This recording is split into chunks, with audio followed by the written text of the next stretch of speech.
하나님의 말씀과 은혜를 나누겠습니다. 우리 시편에서 가장 아름다운 시로 칭송받는 본시 23편은 그 표현의 아름다움을 넘어섭니다. 그 아름다움을 넘어서서 우리의 삶의 현실에서 흔들리지 않는 희망과 평안을 노래하고 있습니다. 본시에서 다윗은 여호와를 자기의 목자라고 고백하면서 여호와를 목자로 삼은 자에게 주어지는 네 가지 사중적인 축복을 노래하고 있습니다. 오늘은 이 네 가지 복 중에서 두 번째와 세 번째 복에 관하여 하나님의 말씀 나누겠습니다. 여호와를 목자로 삼은 자에게 주어지는 첫 번째 목적은 충분하게 풍성하게 주어지는 영적인 양식입니다. 우리 몇 주 전 오병이어의 사건에서 우리가 살펴본 것처럼 주께서는 광야에서 방황하는 자들을 목자 없는 양같이 불쌍히 여기심으로 푸른 풀밭과 쉴 만한 물가로 인도하시는 주님을 바라보았습니다. 여기서 푸른 풀밭은 연하고 부드러운 풀이 풍성한 그런 목장, 즉 그 양떼가 누워서 휴식하면서 원기를 회복할 수 있는 그런 먹을 양식이 풍부한 곳을 의미하죠. 다윗은 고단한 그 도피 생활과 추격당하는 위협 가운데서도 언제나 새 힘을 주시는 하나님 기억하면서 영혼에 충분한 힘을 주시는 선한 목자를 발견하고 부족함 없는 가운데 그 여호와 이름을 송축하고 있습니다. 푸른 풀밭은 단순히 아름다운 어떤 곳이 아니라 하나님의 인도하심 가운데서 누리는 안식 그리고 평안을 의미하죠. 양들이 푸른 풀밭에 누워서 배불리 먹는 것처럼 주께서는 우리의 영혼을 배부르게 하시고 또 평안한 가운데 우리가 쉼을 얻게 하여 주십니다. 세상은 분주한 곳이고 바쁜 일정 가운데 우리의 삶에서 우리의 쉼을 빼앗아가지만 선하신 주님은 우리를 평강과 만족의 자리로 데려가십니다. 여기서의 푸른 풀밭에서 우리가 먹는 꼴은 하나님의 말씀을 상징합니다. 하나님의 말씀을 읽는 것이 아니라 먹는 것이죠. 하나님의 말씀은 영의 양식, 즉 생명의 양식입니다. 푸른 이 목초를 먹는 양이 힘을 얻는 것처럼 성도는 하나님의 말씀을 생명의 양식인 하나님의 말씀을 우리에게 채울 때 우리의 영혼이 생기를 얻고 살아나는 법입니다.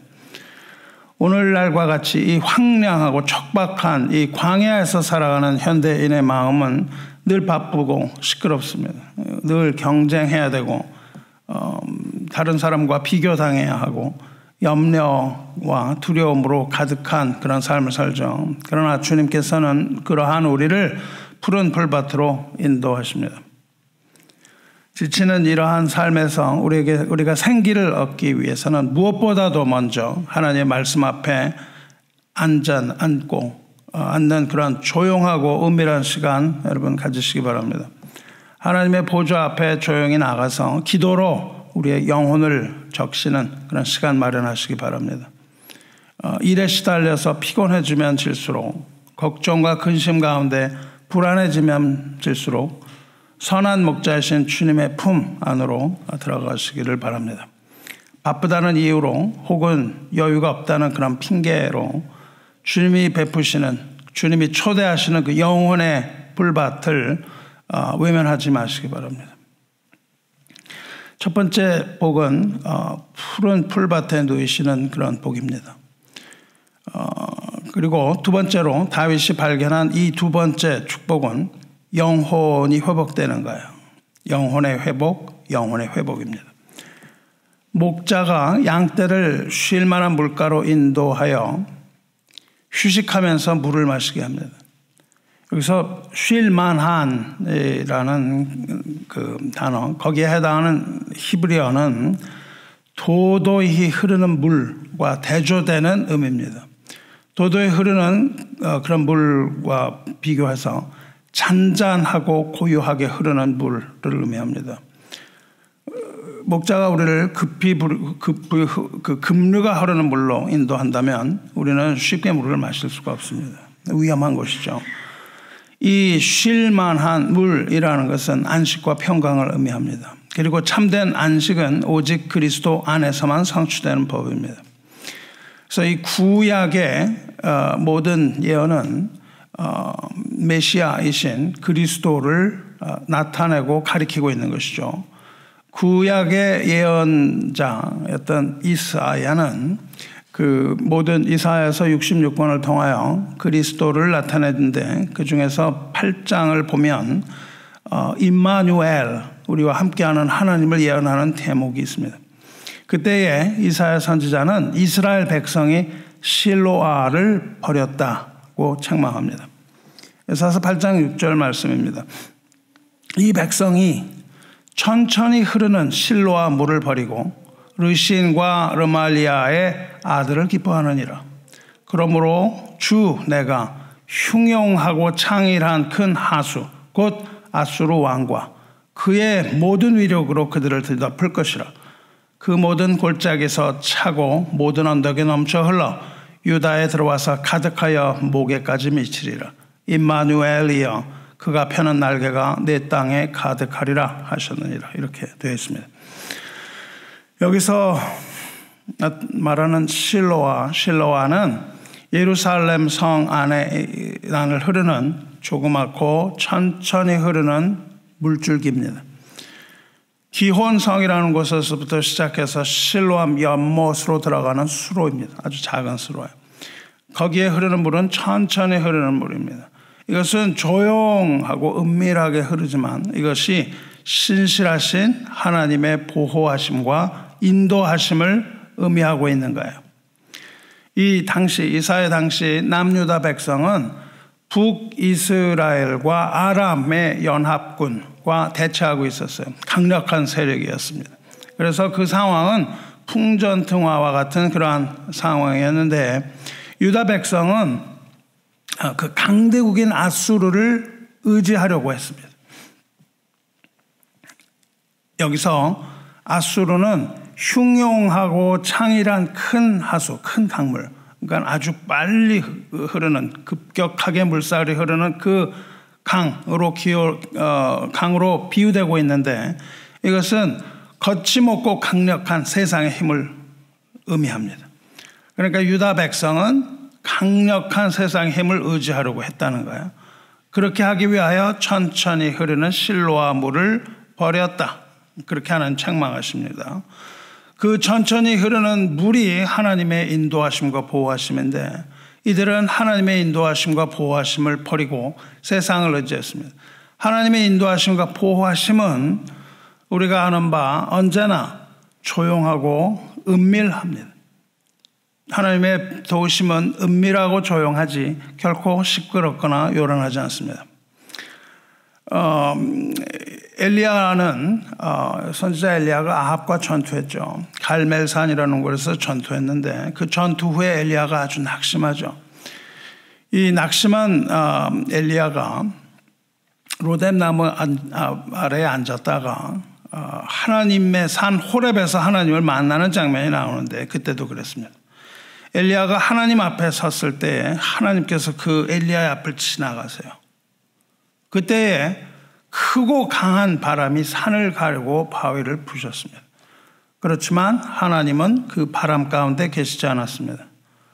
바람이 지나간 후에 지진이 있었는데 하지만 불 가운데서도 하나님은 계시지 않았습니다. 불이 지나간 후에 세미한 음성이 있었습니다. 세미한 음성을 엘리야가 듣습니다. 그 전에 바람과 지진과 불이 있을 때에 엘리야는 바위 굴 속에 숨어 있었어요. 예측컨대 이 바위는 모세가 숨었던 그 바위라고 추정이 되기도 합니다.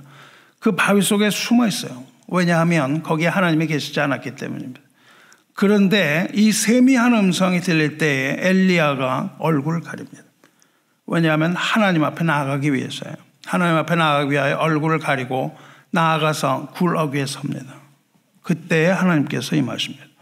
이 미세한 음성과 함께 임하신 하나님께서 그에게 질문하십니다. 엘리야야, 네가 어찌하여 여기 있느냐? 이렇게 물으시는 거예요. 이 낙심한 엘리야에게 하나님 나타나셔서 엘리야야 내가 어찌하여 여기 있느냐 물으시는 거예요. 하나님을 만나는 장면이 늘 이렇습니다. 그리고 하나님의 음성을 듣는 것은 이러한 세미한 음성 가운데 듣는 겁니다. 주 안에 사랑하는 형제자매 여러분, 세미한 하나님의 음성 들으시기 바랍니다. 바람과 지진과 불 가운데 하나님 계시지 않습니다. 하나님은 저와 여러분의 기도의 골방에 계십니다. 그리고 거기에서 세미한 음성으로 우리에게 대답하십니다. 어찌하여 내가 여기에 있느냐 질문하세요. 골방에서 들리는 이 세미한 음성은 보잘것없는 것처럼 들릴 수도 있습니다. 희미하게 들릴 수도 있습니다. 그러나 저와 여러분이 이것을 귀 기울여서 하나님의 음성에 귀 기울여서 조용히 듣지 않는다면 우리는 그 미세한 세미한 음성 들을 수 없을 겁니다. 천천히 흐르는 실로와 물이에요. 천천히 흐르는 실로와의 물은 힘이 없고 보잘것없어 보입니다. 우리가 하나님의 음성을 듣는다 하여도 그것이 우리에게 즉각적인 희망을 주지 못할 수도 있습니다. 이 실로와 이 물은 예루살렘에 생명을 공급하는 물이 없어요. 하나님의 인도하심과 보호하심은 비록 세미하다 할지라도 이 실로와 물과 같습니다. 생명을 주는 그러한 천천히 흐르는 물이에요. 당장 눈에 띄게 강력하지 않을 수도 있습니다. 그러나 그 물은 변함없이 한결같이 신실하게 흐르는 물이며 그 물은 생명으로 인도하는 물입니다. 반대로 흉용하고 창일한 이 큰 강물, 세상의 앗수르를 의지하는 것은 결국 그 물에 빠져서 휩쓸려서 멸망하게 되는 그런 어리석음에 대한 하나님의 경고입니다. 당장 어떤 일이 일어날 것 같지만 거기에 발을 담그는 순간 우리는 거기에 휩쓸려서 급류에 휩쓸려 떠내려가고 맙니다. 하나님의 인도와 보호가 아니라 세상의 힘과 화려함을 따르는 것이 얼마나 위험한 일인지 모릅니다. 하나님이 인도하시는 샘물은 쉴만한 물가예요. 비록 눈에 보이지는 않지만 그것은 우리를 이 격동의 세월로 몰아가시는 것이 아니고 안식과 평화 가운데 회복하게 하시는 하나님의 인도하심과 하나님의 섭리이며 이것이 바로 선한 목자의 인도하심입니다. 그리스도의 복음은 실로아의 물처럼 평온하게 흐르는 물입니다. 복음은 우리에게 쉼을 허락할 뿐만 아니라 생명수가 흐르는 그 생명의 강으로 인도합니다. 거대하고 요란하게 요동치는 힘을 의지하지 마시고 조용하지만 신실하신 우리 주님만을 의지하시기 바랍니다. 깊은 기도 가운데에 세미한 하나님의 음성을 들으시기를 주님의 이름으로 축원합니다. 다윗이 환난과 고통을 많이 만났는데 환난과 고초를 만나서 낙심하고 절망할 때마다 하나님께서는 다윗을 쉴만한 물가로 인도하셔서 은혜의 생수를 마시게 하시고 그의 신앙을 회복하게 하셨어요. 그래서 다윗은 지금 3절에서 목자이신 여호와께서 자신의 영혼을 소생시키신다고 고백하는 거예요. 여기서 소생한다는 히브리어 단어 shuv는 돌아오게 한다는 겁니다. To return. 원 상태로 되돌린다. 즉 회복시킨다는 뜻입니다. 다시 말하면 죄악과 곤경으로 헤매던 영혼이 제 자리를 찾게 되었다는 그런 뜻이에요. 우리와 같이 이 광야에서 척박한 삶을 살아야 하는 인생은 때때로 그 영혼이 지치고 무기력해서 쓰러질 때 있습니다. 환난이나 박해가 일어나면 쓰러지기 쉽습니다. 세상의 염려, 재물의 유혹 이런 것 때문에 쓰러지기도 하죠. 또 실패의 무게, 두려움, 실패하는 것에 대한 두려움, 거절에 대한 두려움 이런 것들이 일어납니다. 이렇게 세상적인 것들 때문에 우리는 숨쉬기조차도 어려울 때가 있어요. 여러분 숨을 쉬기가 어렵다는 게 얼마나 두려운 건지 모릅니다. 그러나 목자이신 하나님은 우리 영혼을 쉴 만한 물가로 인도하시고 우리의 영혼을 다시 숨쉬게 하시는 겁니다. 무너진 우리 영혼 내면의 자존감을 회복시켜 주세요. 하나님의 자녀로서의 삶을 회복시켜 주십니다. 그리고 우리의 믿음을 회복시키십니다. 하나님이 주시는 이 회복은 마치 청량음료같이 시원한 거예요. 그러나 청량음료는 우리에게 단순한 기분 전환만을 가져다 주죠. 하나님의 회복은 청량음료같이 그렇게 일시적인 게 아닙니다.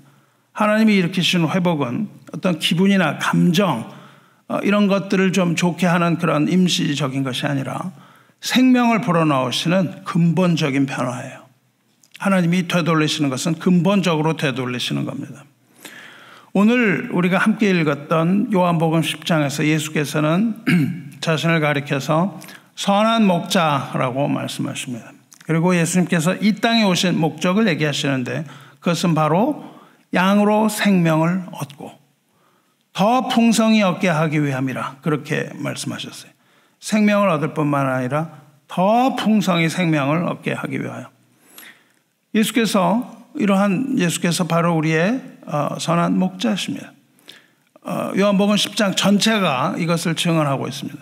참된 목자는 양에게 목숨을 주기 위해서 자기의 목숨을 버리는 그런 목자입니다.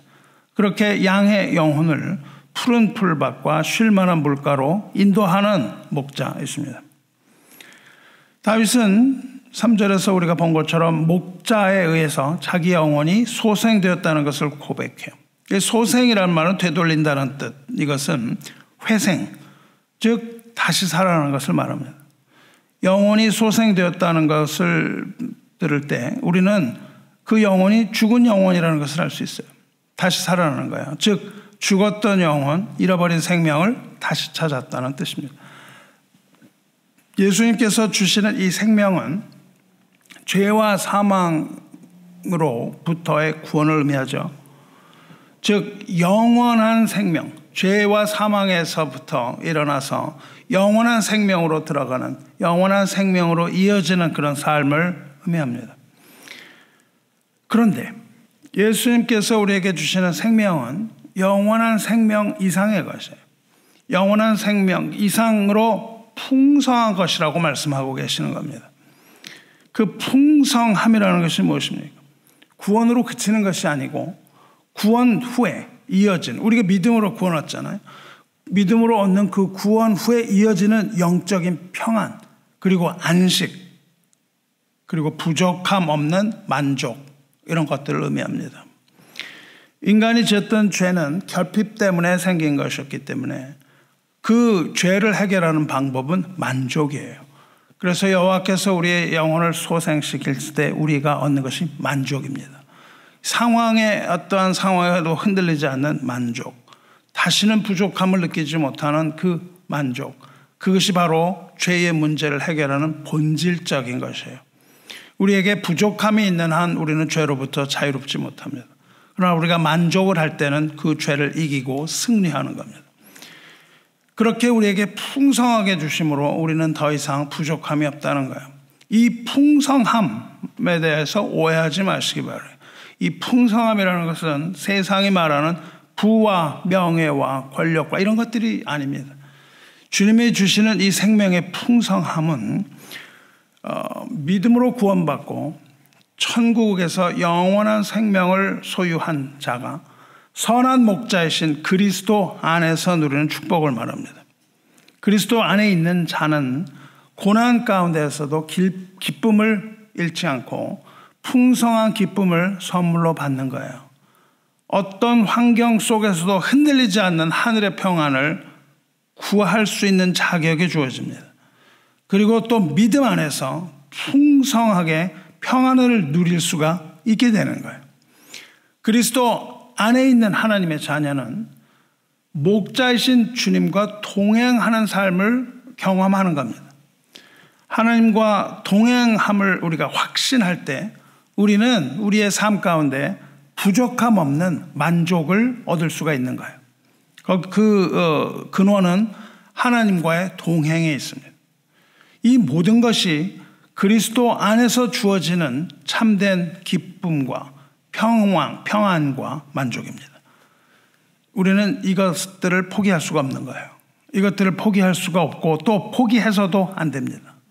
주님께서는 이 기쁨과 평안과 만족을 통해서 우리의 믿음을 끝까지 지키시기 때문입니다. 우리가 우리의 믿음을 지킬 수가 없어요. 주님께서 지켜주시지 않는다면. 그리고 주께서 우리의 믿음을 지키시는 세 가지는 기쁨, 평안, 만족 이런 것들입니다. 예수께서 이 말씀을 하신 후에 28절에서 이렇게 말씀하십니다. 내가 그들에게 영생을 주노니 영원히 멸망하지 아니할 것이요 또 그들을 내 손에서 빼앗을 자가 없느니라. 예수 그리스도는 십자가의 보혈로 우리를 구원하셨지만은 우리를 고아와 같이 내버려 두지 아니하시고 세상 끝날까지 우리와 함께 하겠다고 약속하셨어요. 임마누엘의 하나님이라는 뜻입니다. 그리고 약속하신 성령을 우리에게 보내주셨고 그 성령을 통해서 우리를 천국으로 인도하십니다. 이 광야로부터 천국에 들어가는 것은 예수 그리스도를 믿는 믿음으로 인하여 우리가 구원을 받고 또한 우리가 그 광야 길을 걸어서 하나님의 나라 천국에 입성할 때까지 성령께서 우리를 돌아보시고 우리를 그 길로 인도하심에 있습니다. 그렇기 때문에 구원받은 영혼은 안전합니다. 하나님은 한번 붙드신 그 영혼을 절대 놓지 않으세요. 구원은 하나님께서 우리의 영혼을 붙드시는 겁니다. 실족하지 않도록, 길을 잃어버리지 않도록 우리의 영혼을 생명의 길로 인도하시는 거예요. 로마서 8장 38절에 내가 확신하노니 사망이나 생명이나 천사들이나 권세자들이나 현재일이나 장래일이나 능력이나 높음이나 깊음이나 다른 어떤 피조물이라도 우리를 우리 주 그리스도 예수 안에 있는 하나님의 사랑에서 끊을 수 없으리라. 세상의 어떤 존재나 어떠한 악이라 할지라도 또 어떤 상황이라 할지라도 그리스도 안에 있는 하나님의 사랑에서 우리를 끊을 수 있는 것은 존재하지 않습니다. 그것은 없다는 거예요. 에베소 1장 13절에 그 안에서 너희도 진리의 말씀 곧 너희의 구원의 복음을 듣고 그 안에서 또한 믿어 약속의 성령으로 인치심을 받았으니 이는 우리 기업의 보증이 되사 그 얻으신 것을 속량하시고 그의 영광을 찬송하게 하려 하십니다. 성령께서 우리 구원의 보증이십니다. 성령의 인치심이라고 되어 있습니다. 성령의 인치심으로 우리는 하나님의 소유가 되었음을 확정적으로 선언하고 있는 거예요. 빌립보서 1장 6절에 너희 안에서 착한 일을 시작하신 이가 그리스도 예수의 날까지 이루실 줄을 우리는 확신하노라. 여기서 말하는 착한 일, 즉 우리 안에서 시작하신 구원의 역사는 예수께서 다시 오시는 날에 완성될 것이라는 말씀입니다. 이것이 바로 하나님의 은혜와 구원의 확실성입니다. 이것이 바로 우리의 확고한 믿음이며 주님께서 기쁨과 평강과 만족으로 지켜주시는 우리들의 믿음을 말하고 있는 거예요. 그래서 우리는 그 믿음을 지킬 수가 있는 겁니다. 우리가 그 믿음을 지킴으로 주께서 다시 오시는 날 우리는 믿음이 내가 올 때 믿음을 보겠느냐 하신 그 주님의 말씀에 여기 있습니다라고 대답할 수 있는 겁니다. 이 사실을 확신하시기를 바랍니다. 목자이신 주님께서 우리와 함께 하시면 온전하게 베푸시는 그 기쁨과 평안과 안식과 또한 만족함으로 우리의 믿음 지키십니다. 그러므로 예수를 우리의 구세주와 주로 확신하는 우리는 끝까지 그 믿음 가지고 하나님의 천국에 들어가게 될 것을 분명히 믿으시기를 주님의 이름으로 축원합니다. 이것이 바로 의의 길로 인도하시는 목자 역할이에요. 예수님께서는 오늘 읽은 요한복음 10장 7절에서 자신을 양의 문이라고 하셨습니다. 내가 진실로 진실로 너희에게 말하노니 나는 양의 문이라. 내가 문이니 누구든지 나로 말미암아 들어가면 구원을 받고 또는 들어가며 나오며 꼴을 얻으리라. 다시 아까 한 말씀 그것을 그대로 반복하고 계시는 겁니다. 구원을 받기도 하지만 들어가며 나가며 꼴을 얻는 풍성한 구원을 얻습니다. 양의 문이라는 것은 양들이 들어가야 하는 문입니다. 예수께서 양의 문이라 하시면 오직 예수만이 천국과 영원한 생명에 이르는 유일한 문이라는 사실을 강조하고 있는 겁니다.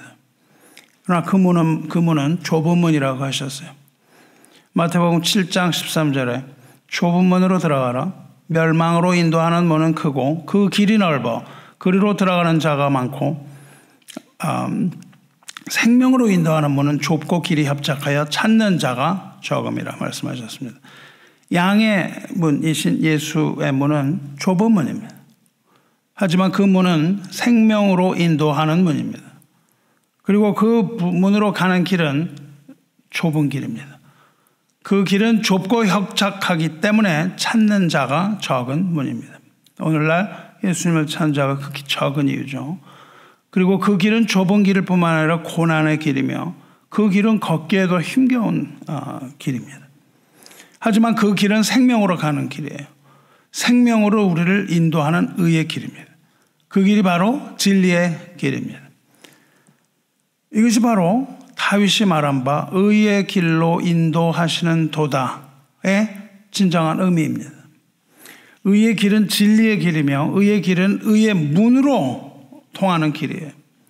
의의 길, 의라는 말은 옳은 길을 뜻합니다. 바른 길이라는 뜻이에요. 그러나 생명으로 가는 그 길, 옳은 길은 오직 하나, 예수 그리스도 양의 문 뿐입니다. 내가 곧 길이요 진리요 생명이니. 여기서 우리는 그냥 길이요 진리요 생명이 이렇게 번역을 했지만 더 정확하게 문자적으로 번역을 하자면 내가 곧 그 길이요 그 진리요 그 생명이니 라고 번역하는 것이 맞습니다. 내가 그 길이요 그 진리요 그 생명이니 나로 말미암지 않고는 아버지에게로 올 자가 없느니라 말씀하셨습니다. 생명으로 가는 옳은 길, 그 길을 말하는 것이죠. 생명으로 가는 옳은 길, 진리의 길은 오직 예수 그리스도 밖에는 없으며 그 길만이 천국으로 갈 수 있는 유일한 길인 것을 믿으시기 바랍니다. 사도행전 4장 12절에 다른 이로서는 구원을 받을 수 없나니 천하 사람 중에 구원을 받을 만한 다른 이름을 우리에게 주신 일이 없음이라. 오직 예수만이 그리스도시며 예수만이 우리를 의의 길로 인도하시는 참되고 선하신 목자입니다. 양의 문을 통해서 들어가면 구원을 얻고 또 들어가며 나가며 풍성한 꿀을 얻을 것입니다. 참된 목자이신 예수께서 이 세상에 오셔서 외치는 그 복음의 음성을 들으시고 그 목자를 따라가시기를 주님의 이름으로 축원합니다. 이사야 선지자가 말하기를 이렇게 말했습니다. 주께서 너희에게 환난의 떡과 고생의 물을 주신다. 그렇게 말했습니다. 이 세상을 우리는 나그네로 살아갑니다. 나그네로 살아가는 인생에게 고생의 떡과 환난의 떡과 고생의 물을 주십니다. 이것을 잘못 읽으면 주님께서 우리에게 환난과 고생을 주신다 이렇게 읽을 수 있는데 그렇지 않은 거예요.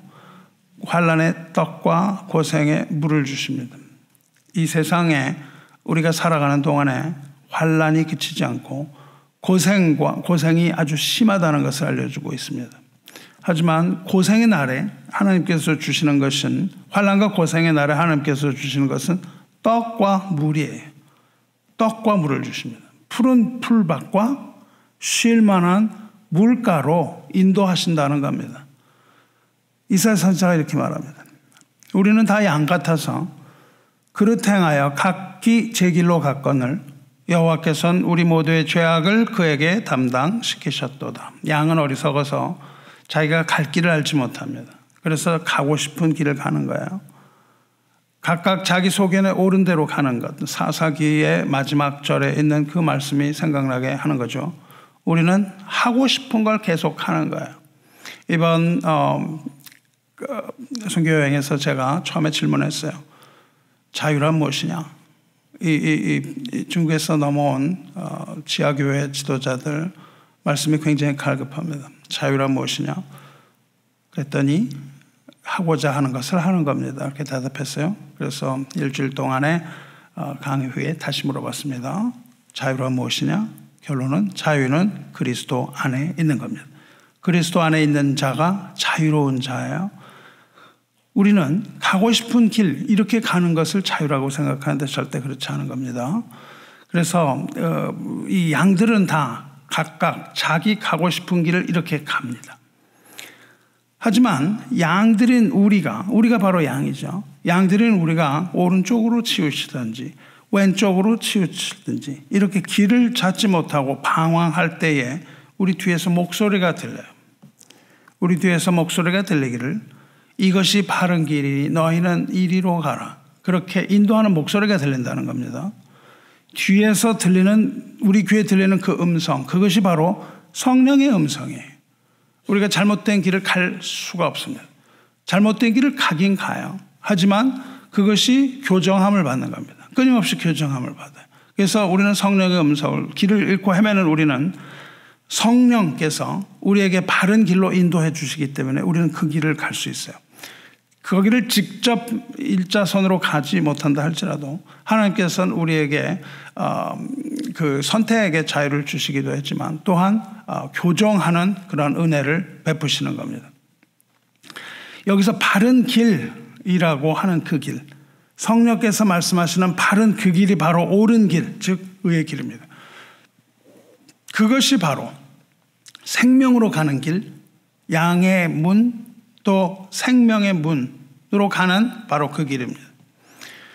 우리는 양 같아서 눈이 어둡습니다. 양이 눈이 어둡거든요. 그래서 눈이 어두워서 길을 찾지 못하지만 하나님께서는 성령의 등불로 우리를 인도하셔서 우리는 길을 잃지 않고 좁은 길과 좁은 길을 따라서 하나님의 천국에 다다를 수가 있는 거예요.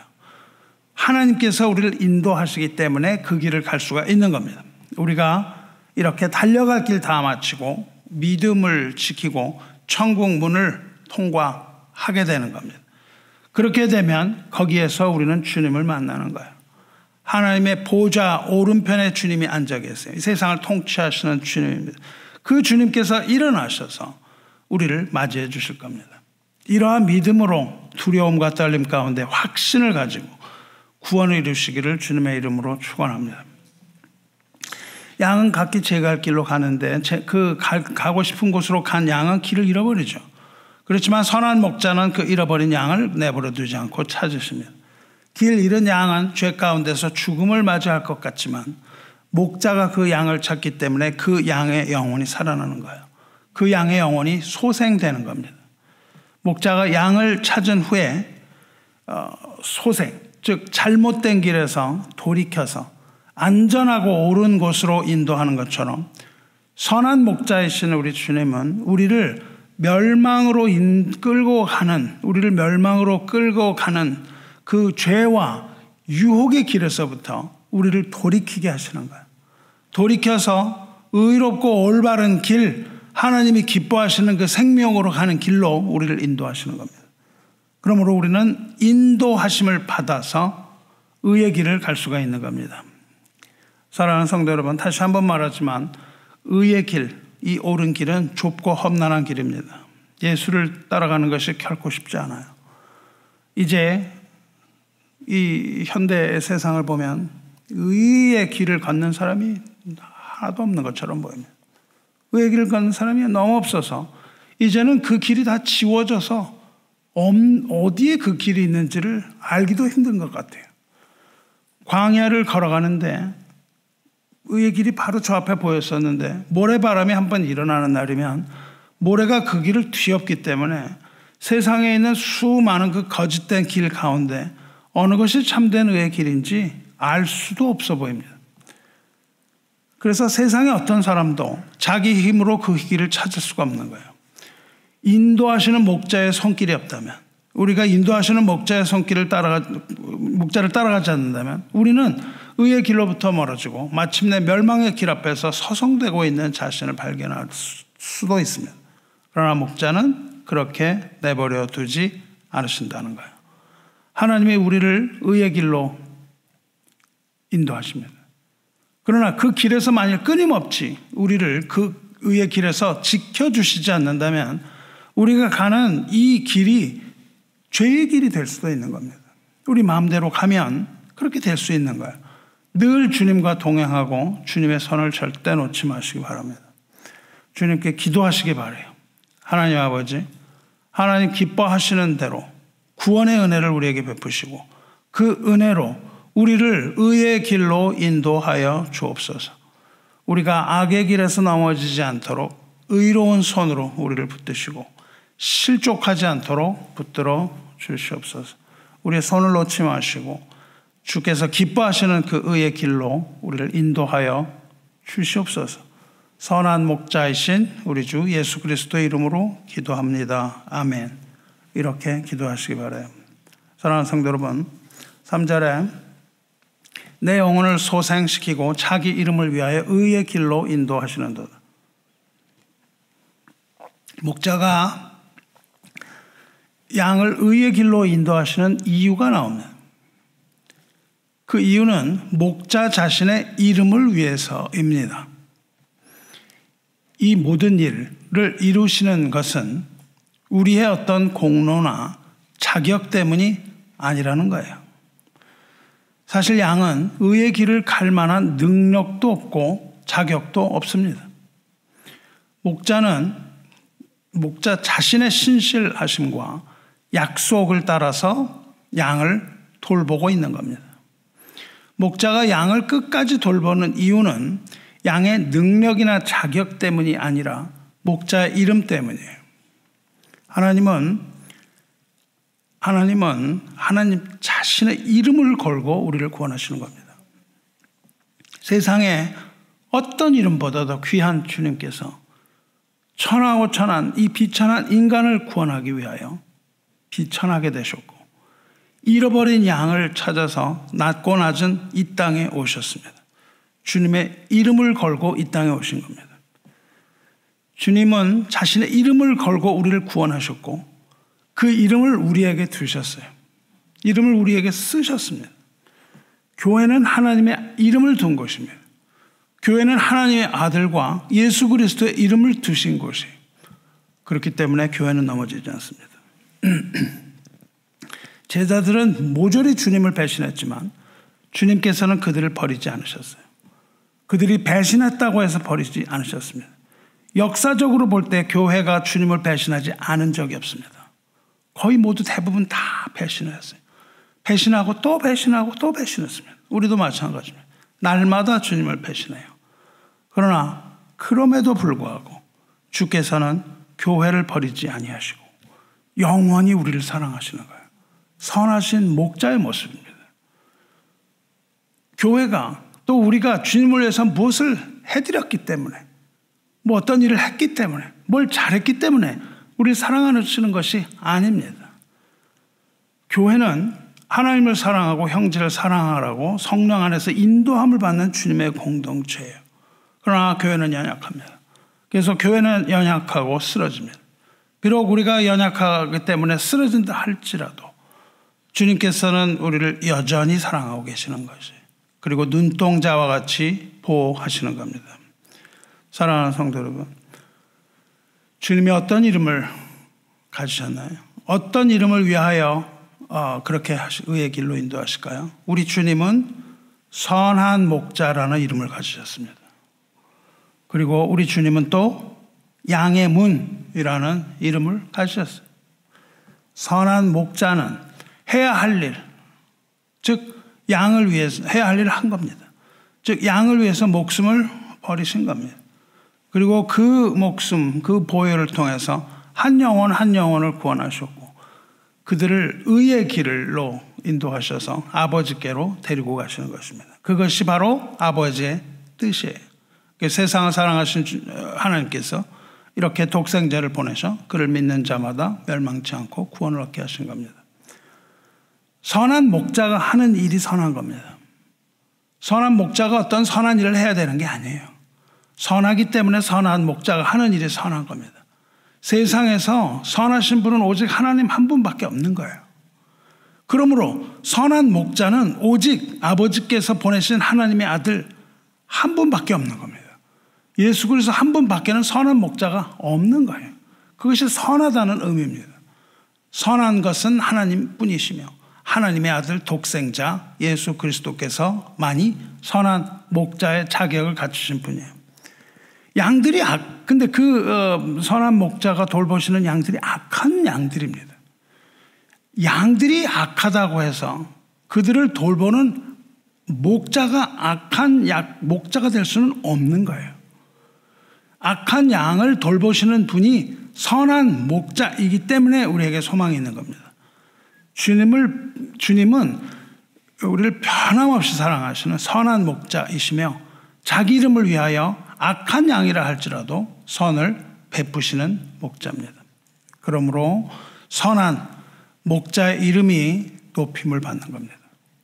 양들에게 생명을 주고 더 풍성히 주기 위하여 육신이 되어 이 땅에 오신 목자에게 영광이 되는 겁니다. 우리의 구원이 하나님께 영광이 되는 겁니다. 말씀이 육신이 되어 우리 가운데 거하심에 우리가 그의 영광을 보니 아버지의 독생자의 영광이요 은혜와 진리가 충만하더라. 우리는 욕심 사납고 사악하고 연약한 양입니다. 그래서 우리는 길을 잃어버리지만 하나님, 이 목자이신 하나님의 신실하심은 우리를 놓지 않으십니다. 그래서 우리로 하여금 의의 길에서 벗어나지 않게 하시는 거예요. 사랑하는 성도 여러분, 우리는 매일 지치고 무너지는 것 같은 현실 속에서 살아야만 합니다. 하지만 목자이신 주님 앞에 나오면 이 시름과 근심이 사라집니다. 그리고 우리는 영혼의 회복을 경험할 수 있습니다. 푸른 풀밭과 쉴 만한 물가. 주님은 우리를 말씀과 기도의 안식으로 초대하십니다. 말씀과 기도 가운데 주께서는 우리 마음 가운데 새 힘을 부어주시는 거예요. 오늘 시편 23편은 우리를 말씀과 기도로 초청하고 있습니다. 푸른 풀밭과 쉴 만한 물가로 초청해요. 쉴 만한 물가는 안식이고 그것이 바로 우리의 기도로 얻는 안식입니다. 푸른 풀밭이 말씀입니다. 말씀과 기도의 안식 안으로 우리를 초대하시고 거기에서 우리에게 새 힘을 부어주시는 거예요. 요한복음 10장 4절 말씀에 자기 양을 다 내놓은 후에 앞서가면 양들이 그의 음성을 아는 고로 따라오되 타인의 음성은 알지 못하는 고로 타인을 따르지 아니하고 도리어 도망하느니라. 14절에 나는 선한 목자라 나는 내 양을 알고 양도 나를 아는 것이 아버지께서 나를 아시고 내가 아버지를 아는 것 같으니 나는 양을 위하여 목숨을 버리노라 말씀하셨습니다. 양은 선한 목자의 음성을 듣고 따라갑니다. 그리고 목자가 누구인지 아는 거예요. 그리고 목자도 자기 양이 누구인지 압니다. 주님께서 우리를 푸른 풀밭과 쉴 만한 물가로 초청하실 때, 인도하실 때에 깨어서 그 음성을 들으시기를 바랍니다. 목자의 음성을 듣고 생명으로 가는 의의 길을 우리가 따라가야 하지 않겠습니까? 양의 문으로 들어가야 하지 않겠습니까? 누구든지 나를 따라오려거든 자기를 부인하고 자기 십자가를 지고 나를 따를 것이니라. 자기 부인이 바로 그리스도 안에 있는 자유입니다. 우리가 자기를 부인하지 못하는 한 우리는 자유를 얻지 못해요. 우리가 그리스도를 따라가는 것이 우리에게 주어지는 자유입니다. 그것을 위하여 우리는 자기를 부인하는 거예요. 자기를 부인하고 주님의 뜻을 따라 살아가는 것, 이것이 그리스도 안에서 얻는 참된 자유입니다. 그것이 아니고는 우리는 생명을 얻지 못해요. 그러므로 우리는 인도하시는 주님을 따라가야 되는 거예요. 주님을 따라가는 자를 주님의 제자라고 부릅니다. 주님의 제자가 되어 자기를 부인하고 십자가를 지고 주님을 따라가시기 바라요. 그것이 희생을 의미하는 것이 아니고 그것이 바로 기쁨을 의미하는 겁니다. 그렇게 따라가는 자가 믿음이 있는 자예요. 그리고 그렇게 가는 자에게 믿음과 평안과 안식이 주어지는 겁니다. 그렇게 인도하시는 주님을 따라가시기 축원합니다. 그 길이 비록 좁고 힘든 길이라 할지라도 우리는 주님의 음성을 들어야 됩니다. 그리고 앞서서 인도하시는 주님을 바라보아야 돼요. 다른 길로 가면 안 됩니다. 주님을 바라보면서 확신을 가지고 순종할 때 평안과 생명의 풍성함을 우리는 누릴 수 있습니다. 성도는 선한 목자의 음성에 귀를 기울여야 돼요. 그래서 말씀에 집중하셔야 됩니다. 첫째로 선한 목자의 음성에 귀를 기울이세요. 그리고 말씀에 집중하시기 바랍니다. 성도는 주님의 인도하심을 따라가야 되는 거예요. 조건 없이 양을 사랑하시는 선한 목자이신 예수님의 사랑을 기억하며 감사와 헌신으로 화답하는 삶이야말로 이 양이 누리는 복입니다. 그리고 마지막으로 그의 이름을 위하여 구원하셨으므로 우리는 그의 이름을 찬양하고 그의 이름을 전해야 됩니다. 선한 목자이며 양의 문이 누구인지를 전하고 목자의 이름을 나눠야 돼요. 첫째로 하나님의 말씀에 집중하고, 둘째로 하나님의 말씀을 새겨 들어서 그것을 준행하고, 세 번째로는 선한 목자가 누구인지를 세상에 알려야 되는 거예요. 이 세 가지가 중요합니다. 사랑하는 성도 여러분, 이것이 바로 양으로 비유되는 성도의 삶입니다. 지난주에 미국 보수주의 정치 활동가며 또한 젊은 세대에게 보수적 가치를 전파하는 데 중점을 두었던 그 Turning Point USA라는 그 기관을 설립한 찰리 커크가 31세의 젊은 나이로 유타주 오렘에서 연설하던 도중 총격으로 사망한 일 여러분 기억하실 겁니다.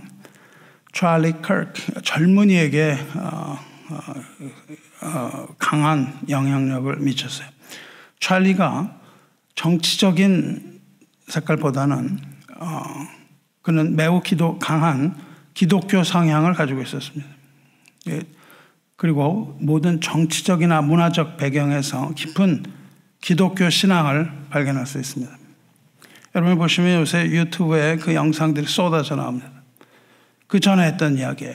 그래서 그가 하는 모든 연설에서 성경의 가르침 그리고 기독교 교리를 중심에 두고 설파했어요.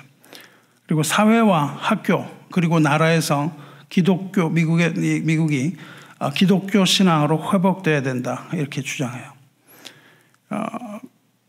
학교에 기도를 다시 가지고 들어와야 된다 이렇게 기도합니다. 그래서 이 기독교 가치관을 정치와 교육에 재도입해야 된다 이렇게 주장했습니다. 어떤 논쟁을 할 때도 언제나 예수님의 가르침을 인용해서 변론하는 모습 쉽게 찾아볼 수 있습니다.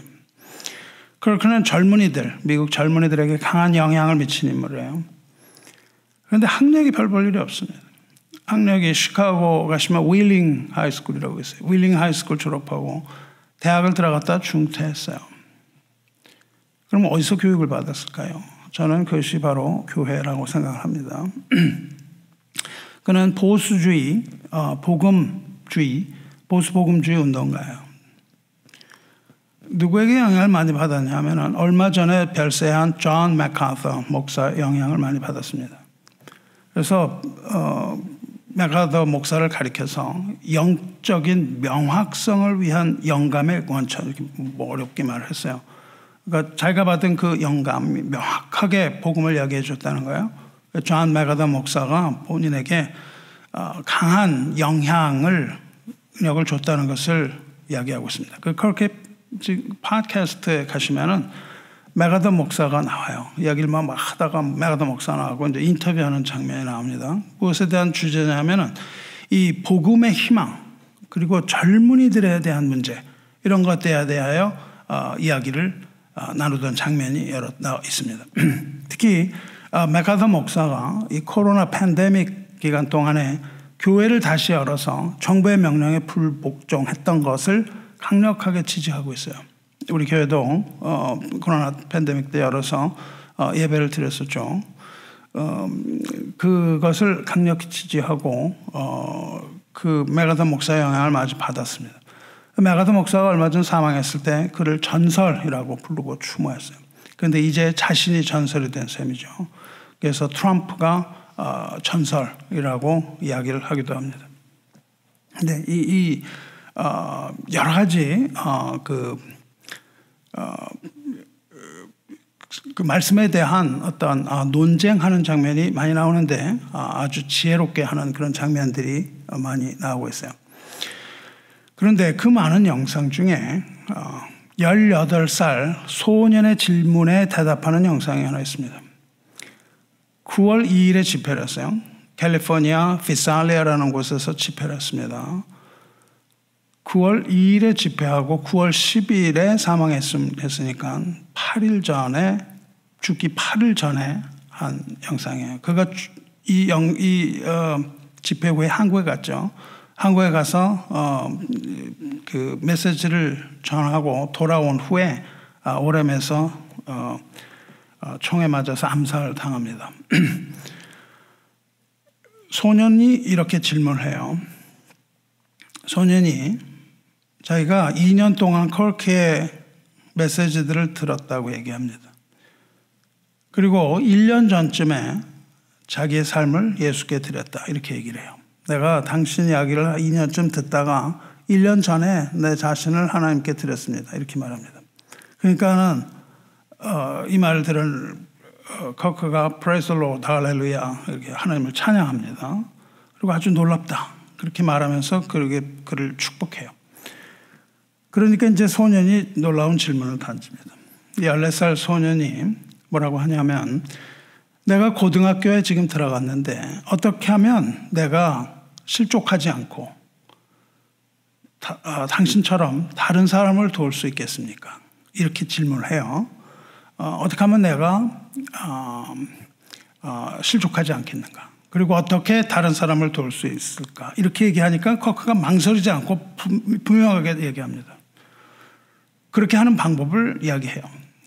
망설임 없이 대답합니다. 첫째, 너 자신을 그리스도께 드려라.